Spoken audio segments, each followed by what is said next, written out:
Oh, si Undersecretary Claire, spokesperson ng Presidente BBM, nagreklamo na sa NBI ng grave threats versus kay Attorney Trixie Angeles at kay Attorney Amen.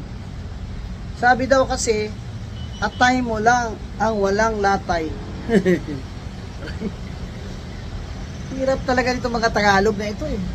Kasi yung latay sa amin, ano yun eh, to cross the bridge. Atay mo lang ang walang latay. Doon. Grave threat daw yun. Yan. Atay mo lang ang walang latay.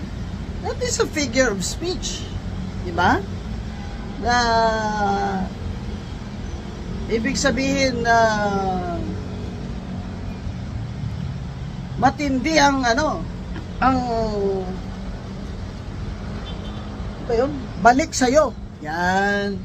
Yung matindi yung balik sa'yo. Ganon. Yun ang pagkaintindi ko. Kasi hindi naman pwedeng ano yan, literal na atay mo lang ang walang latay.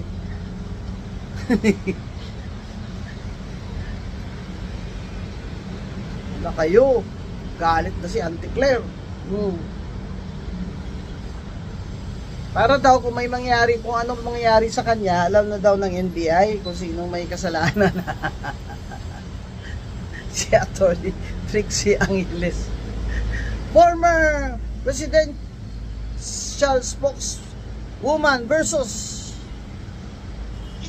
current presidential spokeswoman. Oh, magandang laban ito ah. First time ko nakita si Attorney Claire na ano, ang tawag niya? Ha? Auntie Claire na napikon. Yan. Atay mo lang ang walang latay. Oh, hindi naman pwedeng literal yun. Hindi pwedeng kasi pag literal yun, ano yun, aswang.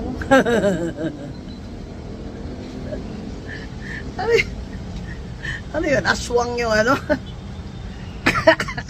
Kakain sa kanya.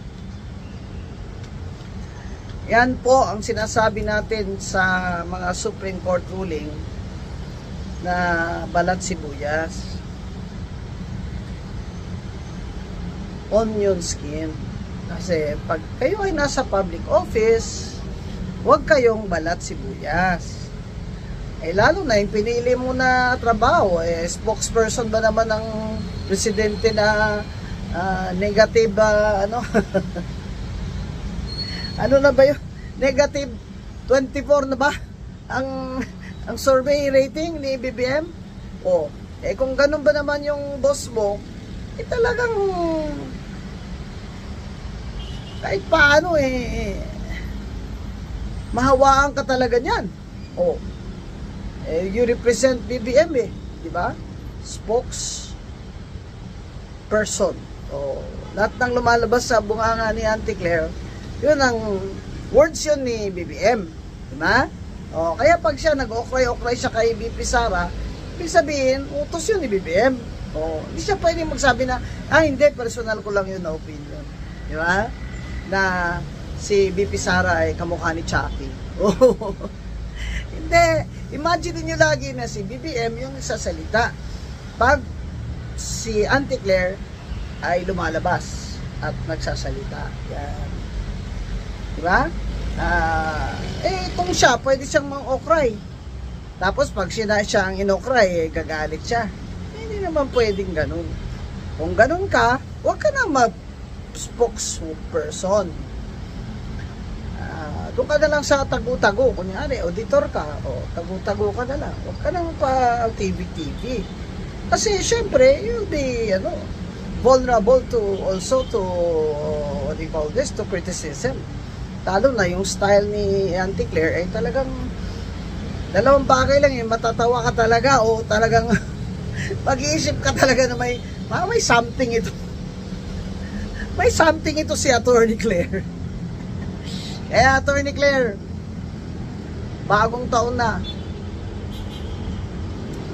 Ako sa'yo, huwag masyading dibdibin yan. Baka tumaas yung blood pressure mo. Kaya good luck na lang sa mga public officials na nagpa-file ng libel. Dahil andyan po yung Supreme Court decisions, bura pa yan 19 kopong-kopong. Talaga akong hindi papanik ang batas sa inyo. Dahil bawal po magbalat sibuyas pag kayo ay public officials. Malaki naman sweldo mo, Auntie Claire. Tiisin mo na yan. Take it. Take it. If you can dish it out, you can take it.